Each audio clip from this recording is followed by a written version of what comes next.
महाकुंभ में 6 वो भयानक बीमारियां फैल सकती हैं जिनका फिर इलाज कर पाना मुश्किल हो जाता है। यानी कि इसको हम कहते हैं वेक्टर बॉर्न डिजीज, यानी कि जो संक्रामक बीमारियां होती, चाहे वो मस्तिष्क ज्वर जैसी बीमारी हो, हैजा हो, तमाम जो हम नाम सुनते हैं, तो वीबीडी डिपार्टमेंट एक है प्रयागराज कुंभ में और वो कंट्रोल करता है। क्योंकि सैनिटाइजेशन की जो बात की जा रही है वो सैनिटाइजेशन का बड़ा महत्वपूर्ण पार्ट है और 2 फॉगिंग होती है, कोल्ड फॉगिंग और हॉट फॉगिंग, और वही क्रम इस वक्त चल रहा है ताकि महाकुंभ का जो क्षेत्र है वो किसी तरीके के संक्रमण के दायरे में ना आए। और ये पूरा कामकाज क्या है वो समझना जरूरी। देखिए, जो मलेरिया इंस्पेक्टर को मलेरिया इंस्पेक्टर बोलते हैं, ये मौके पर मौजूद हैं, ये यहाँ के नोडल अधिकारी हैं प्रदीप जी। प्रदीप जी, ये बताइए कि ये जो फॉगिंग हो रही है क्या महत्व है इसका, क्यों की जाती है? सर ऐसा है, हम लोग अपने यहाँ इस समय माघ मेले कुंभ में 4 प्रकार के इंसेक्टिसाइड का यूज़ कर रहे हैं। लैम्डा है, इम्ना है, टेमोफास है, साइप्रोथ्रिन है। ठीक है, ये जो है आपका जो है कीटनाशक मधुमक्खी अन्य को जो है मारता है और यहाँ पे मधुमक्खी नहीं बैठने देगा, कीटनाशक इन्फेक्शन नहीं होने देगा। इसके लिए जो है कोल्ड फॉग का यूज किया जाता है। कुंभ क्षेत्र जो है वो इन्फेक्शन से बचा रहे। जी जी जी जी। कौन सी ऐसी डिजीज है जो ये कंट्रोल कर सकती है फॉगिंग? आप देखिए, फॉगिंग तो हमारा पर्पज कई है, इसमें लगभग 6 डिजीज कंट्रोल होते हैं। मलेरिया, फाइलेरिया, कालाजार, चिकनगुनिया, मस्तिष्क ज्वर।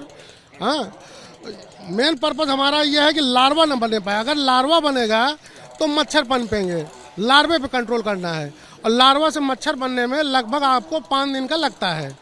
ये हमारा लगभग जो है 5 दिन जो है प्यूपा से लार्वा बनना, लार्वा से मच्छर बनने के लिए हम मच्छर न बनने दें, उसके लिए हम लोग जो है लार्विसाइड का प्रयोग करते हैं। और अगर कोई मक्खी है या मच्छर है या कोई कीड़े मकोड़े हैं, उनको कंट्रोल करने के लिए ये लैम्डा और इम्डा का यूज किया जा रहा है। जो मलेरिया इंस्पेक्टर हैं वो भी यहाँ पर मौजूद हैं और वो लगातार आप देखिए उनको बता रहे हैं, निर्देश दे रहे हैं कि किस तरीके से फॉगिंग करनी है, कहाँ करनी है। ये बताइए कि ये जो महाकुंभ का क्षेत्र है तो कितने सेंटर्स बनाए गए हैं वीबीडी के, जो आपका ये डिपार्टमेंट? सर, ये सारे सेक्टर में हमारे वीबीडी की यूनिट बनी हुई है।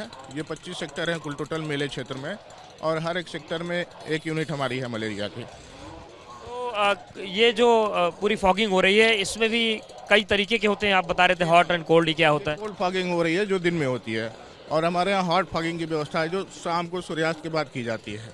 वो मच्छर के लिए होती है। ये हमारा मच्छर, मक्खी, काकरोच, ये सारे के लिए। कब तक आप लोग की ड्यूटी यहाँ पर रहेगी महाकुंभ में? हम लोग सर अभी पूरा मेला खत्म हो जाने के बाद, अभी जब सेप्टिक टैंक को खड़ जाएंगे तो उस समय मक्खियों का ज़्यादा प्रकोप होगा, उसके लिए छिड़काव होगी। यानी कि जो पूरा 10,000 हेक्टेयर का मेला है उसको आप एक तरीके से पूरा सैनिटाइज करने के बाद फॉगिंग के बाद जाएंगे? जी बिल्कुल। तो ये आवश्यक क्यों है? अगर ये नहीं होगा तो क्या यहाँ हो सकता है कुंभ में? सर, अगर ये छिड़काव हम लोग रेगुलर न कराएं, लोग खुले में शौच करके जा रहे हैं, इसके लिए हम लोग डेली ये छिड़काव खुले में करा रहे हैं, शौचालय में करा रहे हैं। इतने सारे शौचालय होने के बाद भी लोग खुले में शौच करके चले जा रहे हैं, तो इससे बीमारी होने का संभावना है। तो देखिए, 6 तरीके के जो संक्रामक रोग हैं वो कुंभ क्षेत्र को अपने कब्जे में ना ले पाए, क्योंकि वो ऐसी भयानक बीमारियां हैं कि वो होने के बाद उसको संभाल पाना बड़ा मुश्किल होता है। तो ऐसे में जो वेक्टर बॉर्न डिजीज हैं उनको कंट्रोल करने के लिए वीबीडी डिपार्टमेंट है और ये बड़ा महत्वपूर्ण है, जिसकी भूमिका 24 घंटे महाकुंभ क्षेत्र में रहती है। और जो स्वच्छता हम देख रहे हैं, जो स्वस्थ कुंभ हम देख रहे हैं, उसके पीछे इस विभाग का बड़ा योगदान है। और कुंभ के बाद भी जो प्रयागराज का दारागंज झूसी क्षेत्र या पूरा प्रयागराज है वो किसी बीमारी से बचा रहे, इसलिए भी डिपार्टमेंट लगातार काम करता है।